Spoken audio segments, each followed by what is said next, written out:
For the past 10 years, 20 years, 30 years, Nigeria has been having challenges that are beckoning and waiting for answers and solutions. That is why we are bringing to you our program, State of the Nation.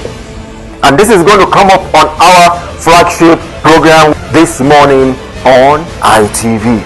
I am hereby inviting you to join me, Bola Bakare, your host, on State of the Nation, so that we can hasten the motions that brings national development. It's going to be a regular basis on Tuesdays. Make it a date with me. I'll be there waiting for you, and then we shall discuss Nigeria on an holistic level.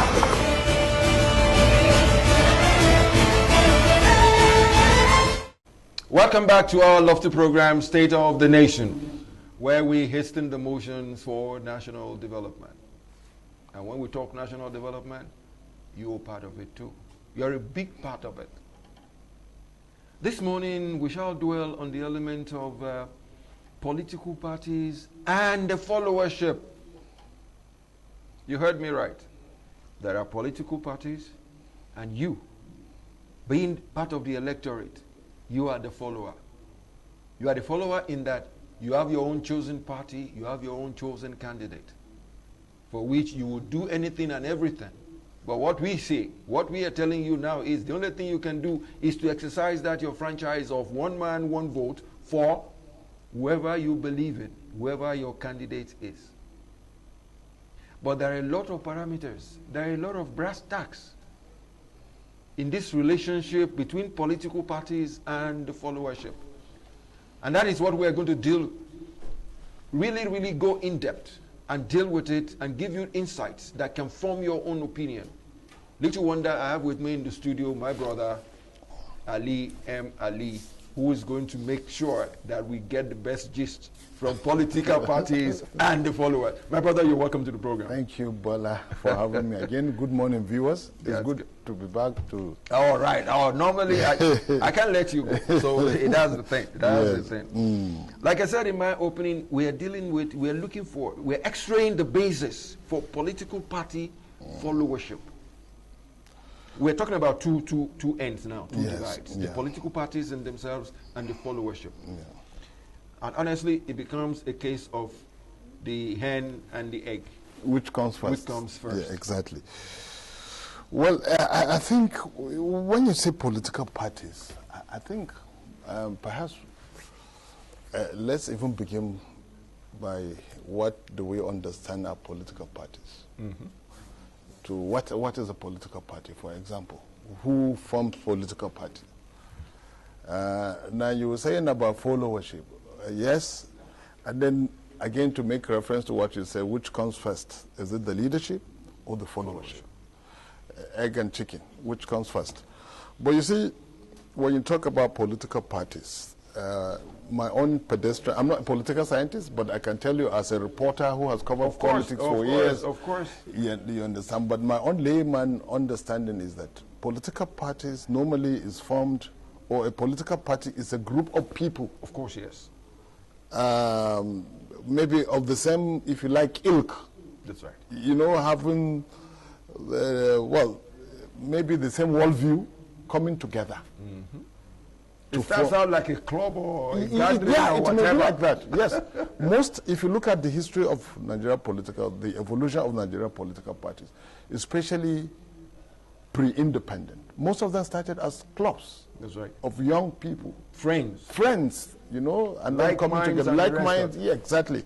They come, form a pressure group to check the colonial master, and then ultimately prepare and blossom into political parties. Of course. You can see the Lagos, in Dona there was the Bauchi discussion cycle, and I think in Lagos there is also the Lagos, I think, boot club. I'm trying to recall.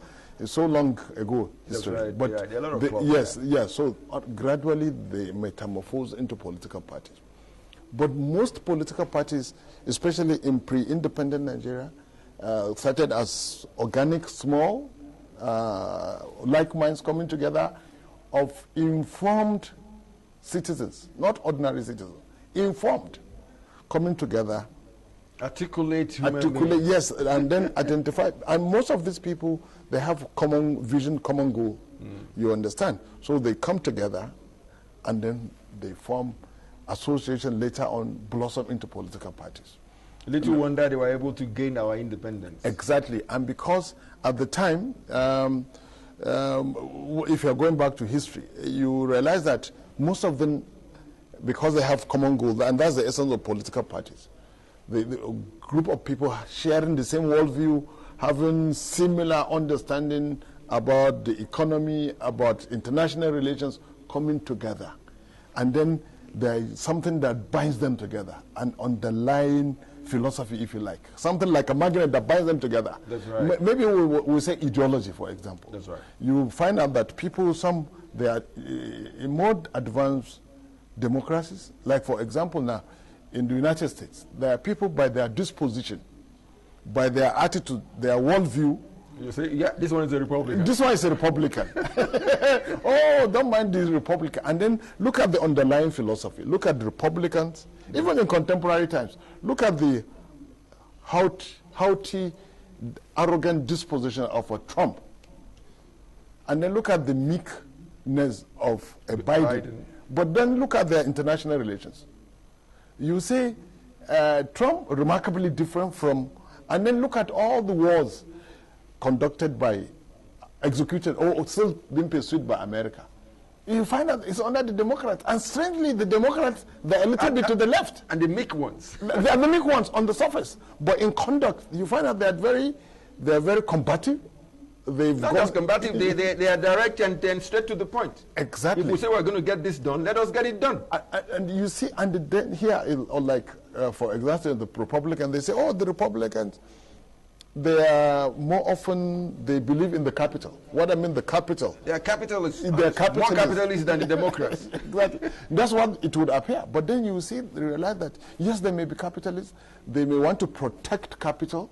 And then maybe you say the Republicans, once they are in power, they would cut down taxes on the upper level, for the and then super for the super, protect them. And then the Democrats, yes. But then if you look at their international relations, how they relate with other countries, you find that the Democrats, they are more hawkish.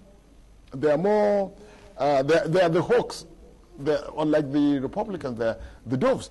Now, coming back home, still, you find that in the context of the First Republic, maybe because it's a Westminster kind of thing, you find that the political parties also, apart from having people with common vision, common persuasion, and then a driving underlying ideology, they also have to reflect the plurality of the society. Let me throw you a curve there. Yeah.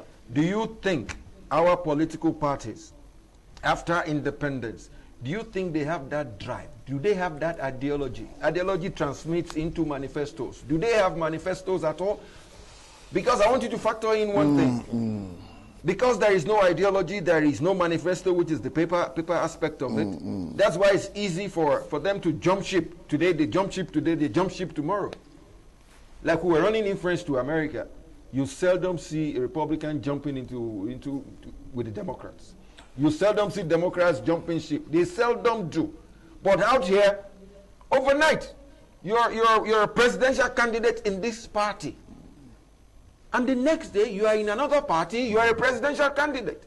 That shows that there is no ideology, there is no manifesto, there is no policy. So if you're saying something about our political parties, before we go into followership, kindly give us some in-depth about what is wrong with us. Because if we don't identify what is wrong with us, because it is us, that was what we agreed earlier, that people of like minds come together and form political parties. If we don't tidy up what is wrong with us before we form political parties, we will be in a quagmire. So help me here if you can. Yeah, okay. Well, let's go back after post-independent, post-colonial Nigeria. Yes. You find out that the parties, if you look at the election that ultimately gave us several, the NCNC, you know, there were strong regional politics. Yeah, in the north there was, but even at that, you find that up north, it wasn't one single there was the UMBC, apart from the NCNC, and there was also NEPU. NEPU. Northern Element Progressive Union. They were domiciled in the northern region. There was the United Middle Belt Congress, UMBC. There was the NCNC. I know there was the NPC, that is Northern People's Congress. And then there was the left-wing Northern Element Progressive Union. And then in the southeast, if you like, there was the New Citizens of NCNC. And then there was Age Action Group. But you see, funnily, the NCNC had the greatest number of seats in the parliament, as opposed to the NPC. But then they went into an alliance. That's right. You know, okay, we give you the ceremonial president, but you give us the prime minister. Yes. So they will say, okay, you can see clearly even then there was this attempt to have some kind of ideology. But it was a very convenient one.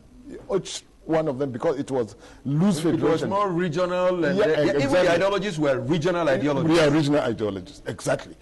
Now, fast forward, after the military exit, intrusion in 1966. That's right. When the military truncated that democratic aspiration. When it was nascent. We were just coming to life. It was nascent. It was just beginning to blossom. But then out of the blue, the military staged a coup. And then when the military staged a coup, they now established Decree 34, if I remember very well. That's the unitary decree, appropriating regional powers to the center. Everything to the center. Yes. And that is the beginning of the militarization of Nigeria's politics. The mess that we're in right now. Exactly. And then after 13 years, the military said, okay, fine. We want to retreat to the barracks now. And by 1978, there was a Constituent Assembly, and then from there, political parties began to take shape. And as usual, again, the elite sat down among themselves, you know, across the nation. But then, suddenly, we are moving away from Westminster, from loose federation, to a very central federation because of military rule. Because the military rule is command system, it's unitary. Unitary. Precisely. Power from the top. Command and control. From command and control. Top down. You see, and then in the formation, you will say, up to that moment, there was an attempt to have a clear-cut ideology for the parties. 5 of them at the time, UPN, Unity Party of Nigeria, led by Awolowo. There was the MPP, Nigeria People's Party, led by the late Zik. And then there was the MPN, led by Shagari, who eventually became... Yes, and then there was the PRP. Again, the parties that evolved at that time, they were slightly not different. I mean, they were not different from what in the First Republic. It's just that now we're going into... They were dropping that element of regional ideology. Precisely. It was more widespread. And then widespread. Exactly. But still, you could see they have their vestiges of the... of ideology and regionalism. Because Unity Party of Nigeria was an offshoot of Action Group. Action Group. The same way about MPP. You understand? Was an offshoot of NCNC. But the MPN now drew elements from all this. And appeared to be a much bigger political party.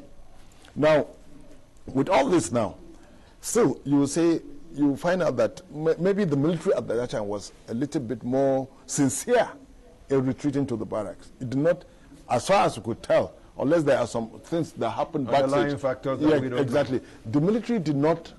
The retreating military at that time did not insist on who would. Clearly, I mean, so obvious. But then, with the benefit of hindsight and by self-admission, it was clear later that Obasanjo favored a Shagari to take over for him, as opposed to Awolowo.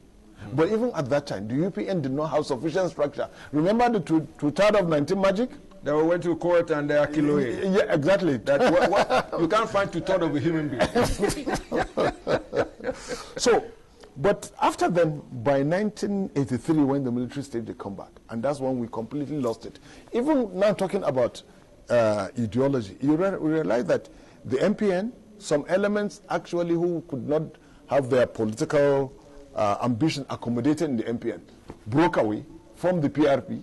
You understand? That's right. Aminu Kano started as an MPN stalwart. But he broke away because his own ambition couldn't be accommodated. His ideology is so straight-laced. Exactly. So he moved from the PRP, which is like an offshoot of the NEPU. That's right. The Northern Element Progressive Union. More radically inclined, left-wing, the Talakawa was the focus. Now, at that level, he was thinking of the followership. And that's why Aminu Kano actually chose a woman as his running mate. Gender balance. Way back in 1979, there was gender balance and there was also inclusion. Total inclusion from top to the grassroots. Exactly. Total inclusion. Inclusion. This is where the followership now come into play. Now, at this note, at this juncture, I am happy because you've been able to take us through from pre-independence, pre-colonial days to, at least we've gone as far as 1983. We've moved close to 79 because we're talking about Shagari. Let us now come to the immediate. What do you think of the political parties that we have now? We've been able to say some of them ab initio, they were regional, but they had ideology. Yeah. After a while, from 3 they became 5 or this or that. There was still that element of ideology. But these days, I can ask you live and direct. Where is the ideology? Where is the manifesto? Where is that concise element of governance for people to follow? Well, unfortunately, you also have to situate this, again, link it to military rule or misrule. Because by honestly, let's say it as it is. We're 22 years. We're in practice now for 22 years. You see, sometimes 23 to be exact.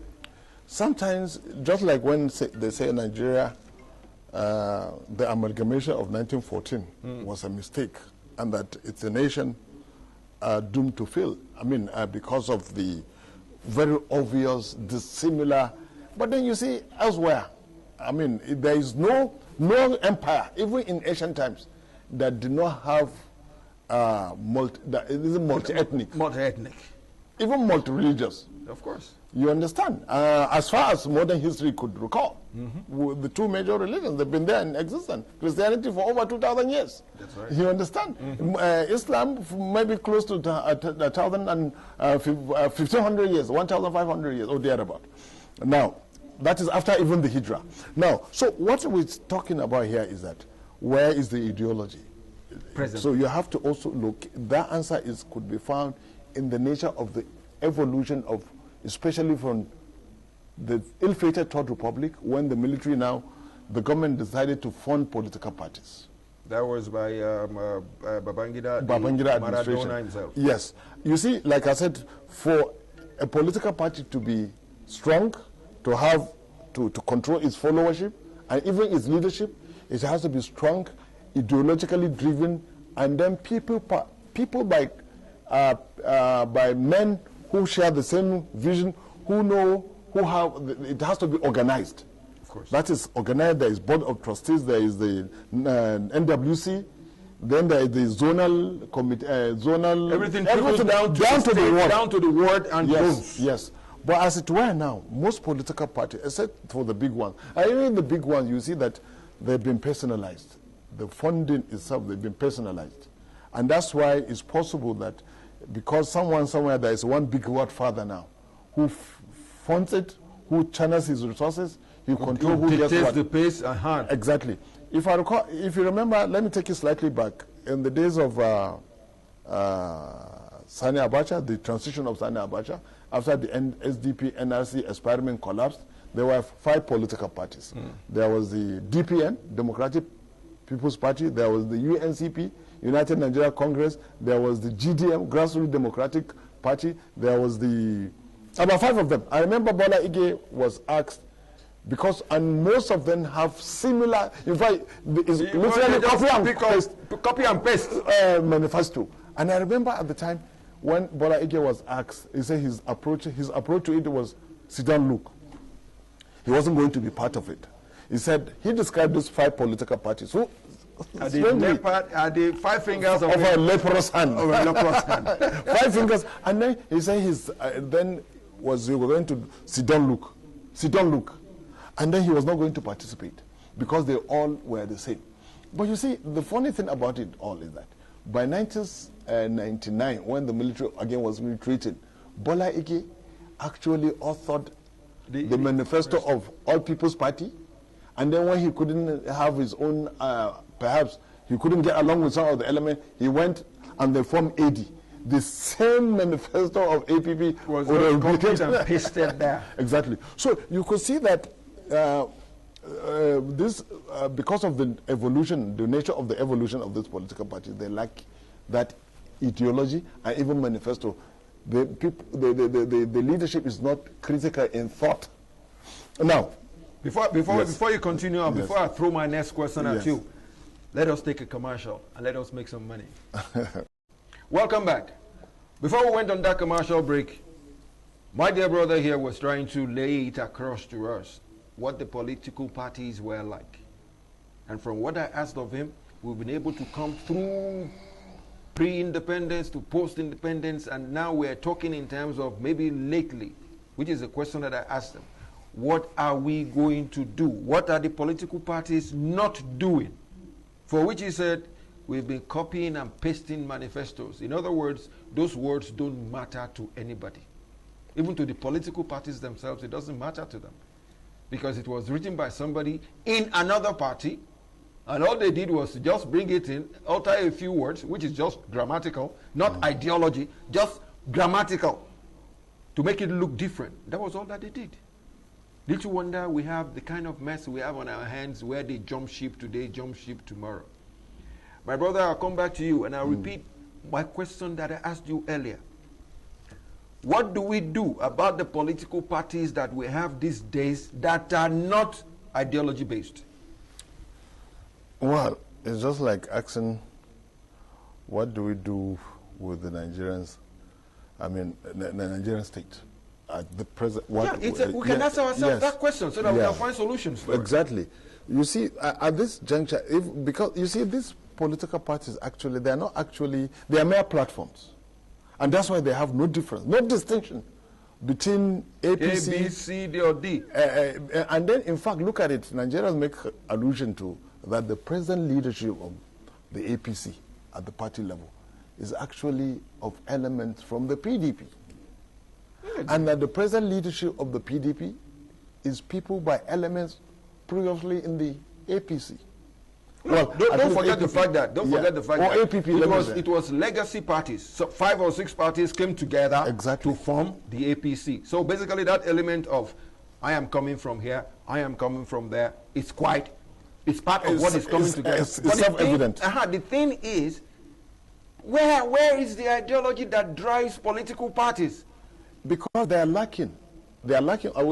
That's why it's so convenient for people to literally saunter into one political party and then walls out again. That's right. So easy. You understand? Like this, the Nigerian politicians, they're like dancers, depending on who is playing the music in the background. They'll just dance in and dance out, because these political parties are mere platform to annex and access state power. They are not. They are mere convenient. They are vehicles to access power, and then once you are there, and that's why even the political parties cannot really sanction erring members or members who have deviated from the path, because there is no path. There is no path. There is no path. People when somebody becomes the leader, he creates the path that he wants everybody to follow. That is it. And that's why you see yesterday's men of power, either in the political parties or in government, today out of the system, they are pathetic. They can't deliver anything. Anything redundant. Outside clueless. They can't do. They become. Actually, it's because the platforms gave them access to state power, and with that, they decree. For example, now everywhere, political parties want more members into them. They want to get more members. They want to expand. Reach down. But it's only in Nigeria that you have a party that would deregister its own members.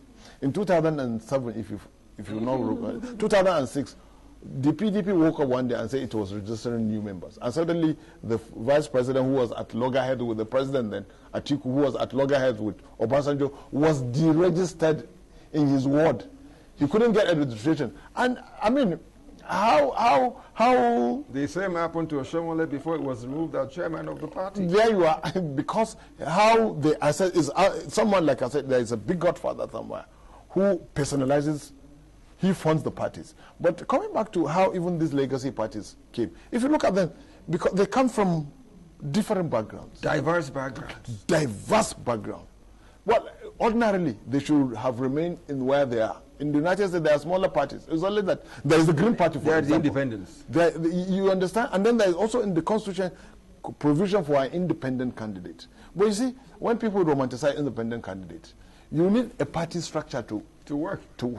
It can't even work in a place like ours. Even in the US, where independent candidate is there in the constitution, Ross Perot, a billionaire tried, and he couldn't make any inroads because he did not have the supporting structure. From county to state level. You understand? So now, if you look at it, because there are mere platforms to access and annex state power, and because there is no one to sanction hearing members of the party, so the deeper your pocket, the more you are likely to control the party or the structure. And that's why, if you look at it in PDP, for example, it becomes the elephant in the room now, right now, is how to appease Wike, because Wike, from 2015, has been largely responsible for funding the PDP. He is a stalwart of the party. He's a stalwart of the party. And that's why, with his surprising defeat, he thought funding the party will get him the presidential ticket. And then it turned out that there are other players who had been lurking in the background, who actually own the party. You understand? It's not your time yet. Exactly. No, well, they played it because they are owners of the party. This is unfortunately how the way we play our politics. Exactly. This is the way we play our politics. And that's why someone can sit down and said, in 2007, up to 2 weeks to the election, Wamako didn't know he was going to be the governor of Sokoto State. He was in another party. Obasanjo woke up and said, look, you're going to run. He moved from that party. How possible is that? And then he was accommodated in the PDP, and he won. Notwithstanding, there was an existing law that said you can't run unless you've been there 3 months before elections. But 2 weeks or 3 weeks. We sidestepped that. This is because, and then nobody could sanction the president. In the past, the party chairman is the leader of the party, not the president. But now, it is the president. Is he not a member of the party? Who controls the president? In the days of the Second Republic, if there is a party meeting, President Shagari will move from State House to the party secretariat. That's right. Not the other way around. Till this moment, of course, you will see this outward exhibition that the president actually goes to the party secretariat. But when there is caucus meeting, you don't hold it in the villa, because there is a party. The party gave you the platform. And if you are, you'll be punished. It happened recently, not too long ago, when you could see the APC apparatchik, the hierarchy at the top. The APC oligarchs didn't want Tinubu to run. They said they had a concession candidate. But Tinubu said, no. Because he has channeled a lot of resources. I have an arrangement on ground. Exactly. And that is my turn. And then the outburst, the Abeokuta outburst, the party chairman said he will be punished. But up to this moment, I've not seen any punishment coming. And which shows you that actually the party now is and the individuals are stronger than the party, and that's very dangerous for the evolution of any political party. It brings in a case of autocracy and no longer democracy. Exactly, because if you have the resources now, you can in fact you can channel. If bandits now set up a political party and they have the resources, that means they can access state power. It's because somebody somewhere is funding it. now that we, and to you, our viewers, you've seen that aspect of the political parties, their inadequacies, and the fact that they are the ones that gets into the position of leadership. Little wonder at times we are not happy with the leaders, we are not happy with the leadership, we are not happy with the government. Now let's come back home to you and I, the electorate. You and I that have that franchise of one man, one vote. In other words, we call ourselves the electorate, and at the same time, we are followers. It doesn't matter who you follow. You follow your own nominated person. Maybe there are about 5, 6, or 10 of them out there. It is your right to follow any one of them. Now, let us, from the angle of democracy, let us now look at us, and to you, our viewers out there, as a follower. What have you done to us for us to have leadership that are not in tandem with what we want? My brother, let us now revert to the followership now. The followership has that franchise of one man, one vote. Yeah. They are the ones, they are the determinant. Yes. I don't want us to talk about the fact that they vote and then their votes don't count. Let us look at it holistically in a situation where the vote counts. And then superimpose that on what we have on ground with political parties. We've been able to dissect the political parties that they are not really political parties. They are just platforms to access power. We're still living with it. Let's look at it as work in progress. Yeah. Now the people, the electorate, the followership, where is their mistake or mistakes? And when we put that on ground, we should be able to foment solutions so that our viewers can learn from us. 2023 is around the corner. What they learn from us can form an opinion in them that will make them dance according to their conscience, and then probably we'll be able to get good leadership. What do you say about our followership? Well, you see, followership, sometimes a lot of work, on the part of the political parties. A lot of, for example now, because for followership, they have to be informed. Of course. They have to be educated. They have to have orientation. They have to also look at that. I'm talking of informed followership here now. Okay. But what we have normally is head mentality. Yeah. my townsman is in this party. I don't care what he's going to do. I don't care his mentality. I'm going to follow him. Exactly. My church member, my mosque member, my imam, my pastor is sympathetic to this party, so I'm going there. So that's head mentality. Without thinking. Without thinking. And that's why I say for the followership, it has to be very informed. And how do you get to have a followership that is informed? Education, knowledge, information. But are the parties doing that? I guess they are intentionally not doing that so that the people don't get too wise. Exactly. But you see, this is the danger, especially for third world countries. Even in the United States, we have a substantial voter population that is largely ignorant. They are just traditional. What I mean, if a county or a state is traditionally Republican, they try as much as possible to stick to it. The head mentality will go there. No, but in their own case, they have ideologies that they can follow. Yeah, that's why I say if traditionally they're Republican. Okay. You understand? Traditionally. Okay, yes. You know, there are some states, even when they're doing the primaries, there are some states they say they are swing states. Your swing state. It could go anywhere. Anywhere. You understand? But there are states that are faithful to the ideology. That's you right, understand? of the party. But you see, even the followership. We're back to our own followership here. Yeah. But even the followership, you have to grade the followership. The followership, like old school, like you and I, for example. Well, like you. You understand? I'm young. Go ahead. You understand? We're almost set in our ways. Yes. But you see, everywhere, young followership are the agents of change. Because they have not been... they are not rigid as we are. They have not been polluted. They are so hopeful, they have not become cynical everywhere. In France, when Macron formed his party, he dislodged the old party. Old school, and yes, that young age, young people. The Arab Spring was changed about 4 countries in North Africa. It was fueled by young people because of technology. You understand? In Nigeria, we try to have our own version of the Arab Spring answers. But then, as usual, with the peculiarity of the Nigerian situation, again, you understand? Inadvertently, we miss that opportunity. But it was a lesson that cannot be forgotten. Certainly.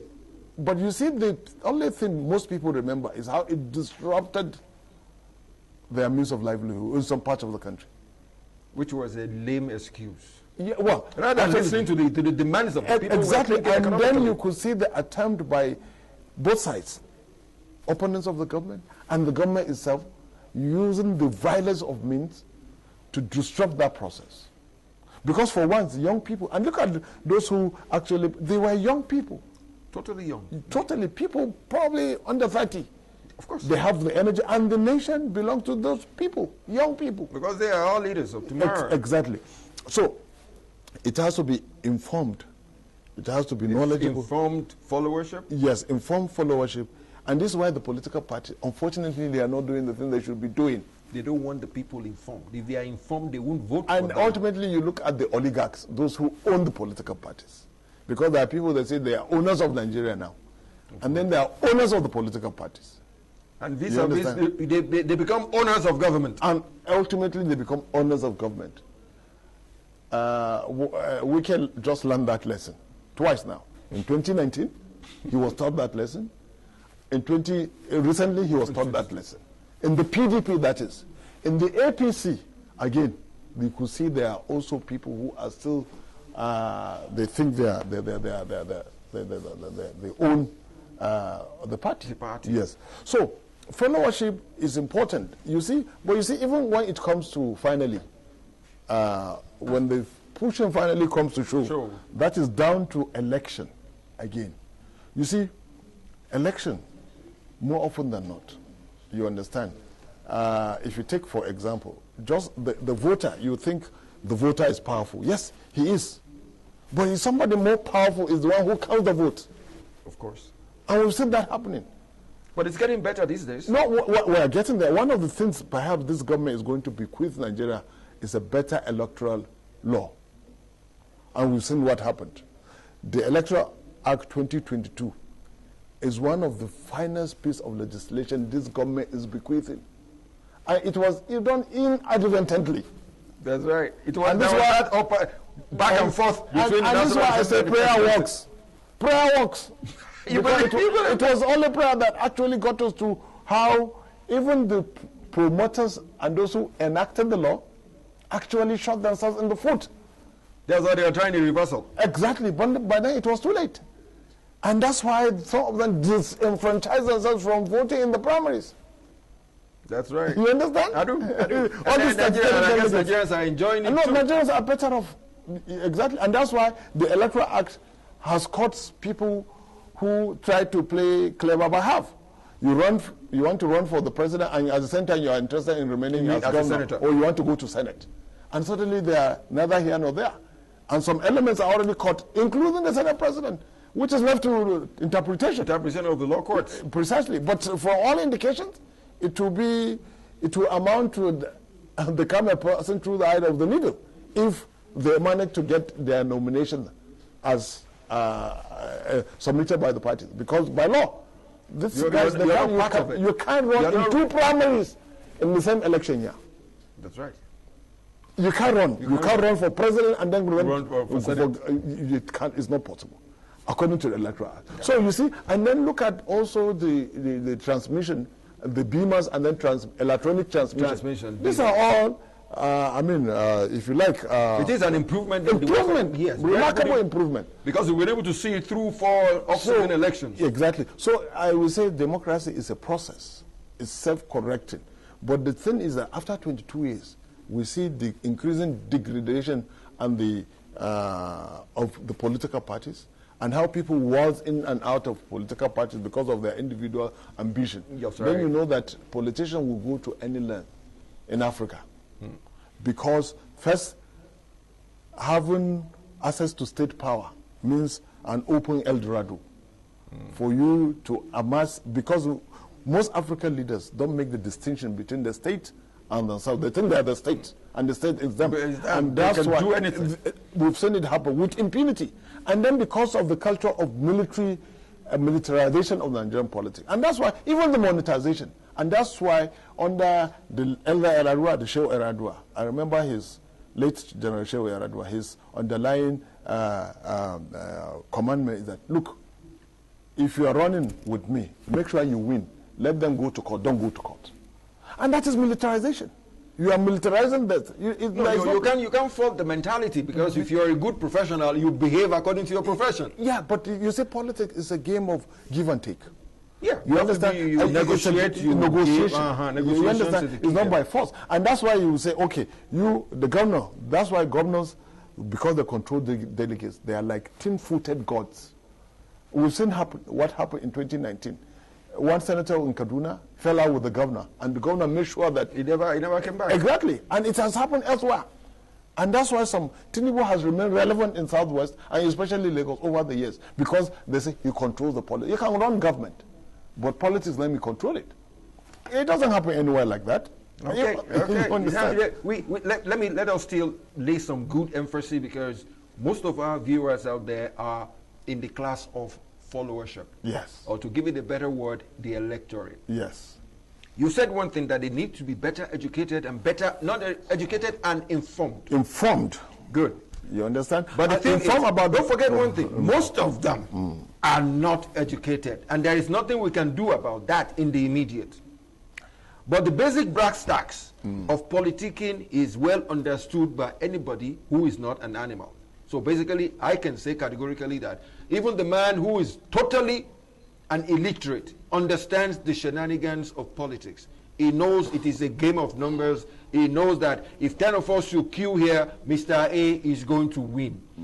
But let me now factor in one element, maybe two more elements. One is the element of inducement. Do you think the electorate, the followership, are ready to break away from that element of inducement? You see, Bola, democracy and election is all about gratification. The gratification could be immediate, like inducement. That's right. Could be delayed. Even in advanced democracies. Of course. It can be futuristic. It's a leverage for patronage. Exactly. So, but in our own climate, it's so crass, it's so brazen, it's so bizarre in our own climate. And that's why you find out that people could be induced sometimes by something as ordinary as detergent, soaps, oil, and some people can go for broke money. We've seen that happen in this off-season election. It has happened. Yeah, We've seen vote buying in Osun. And I remember very well when we had a similar discussion after post-Osun election, and we said, look, Ekiti is not going to be this. I mean, when we had the post-Ekiti election discourse here, I said Osun was not going to be like Ekiti. It was not going to be a walkover for APC. And lo and behold, because it was stringent. Yeah, you understand. Yeah. So how could you see voters, including even informed ones, and not let alone the ill-informed or the illiterate, they will be persuaded by gratification, by inducement. So what you're saying now is inducement, in other words, gratification is part of politicking. We can't run away from it. We can't run away from it. It could be immediate, and like inducement. It could be in the US when people vote for the Republicans. Or when they put money when they put their money on the line for the party. Yes, for the party. It's not that because that the Republicans, they are hawkish. You understand? But that was before Trump happened. The military-industrial complex would benefit enormously because they will go to war. That's right. You understand? Like what is happening right now? Exactly. So we put our money there because we don't want peace. If there is peace, we won't sell.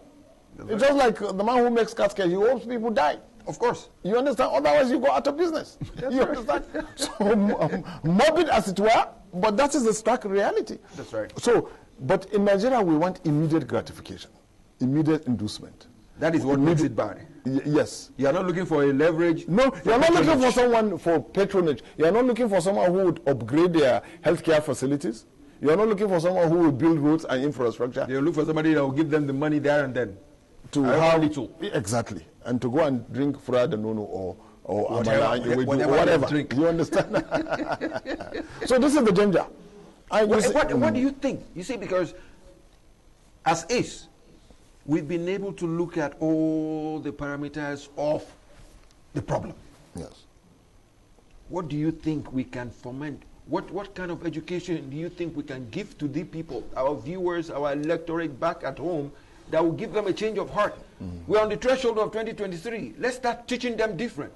Like you rightly said, Osun was a far cry from Ekiti. It was, the belief was it's going to be smooth sailing. Yeah, walk over. It wasn't smooth sailing. At all. At least we saw a little bit of democracy, a little bit of politicking playing out there. Yes. And then I believe we can leverage on this by telling the electorate what to do. You've said the element of inducement, there is nothing we can do about it as we speak. Absolutely. But there should be, what advice do you give to the electorate who will say, okay, I have 1 naira in my pocket and somebody is offering me 5,000.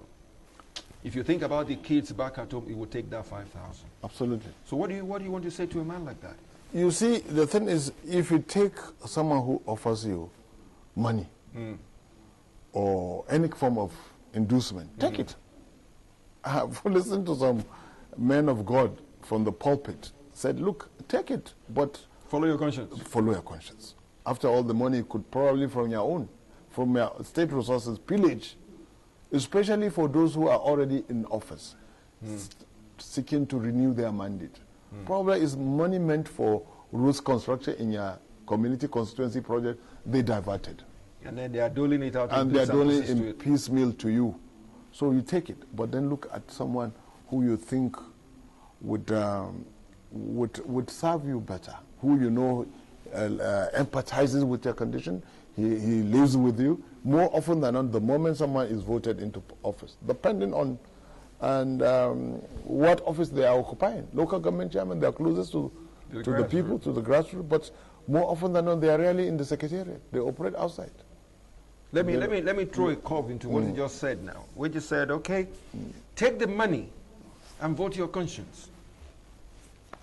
The man who gave you the money has the chance, the wherewithal to disrupt the counting. Like what you said, it is one thing to vote. It is the man that does the counting that is the determinant. If a man says he has already paid you, if he doesn't feel bad about manipulating numbers. Exactly. Exactly. So where do we go from there? On a serious note, one day is not enough for this. But I want you to give me in about 2 sentences, what is your advice to the followership?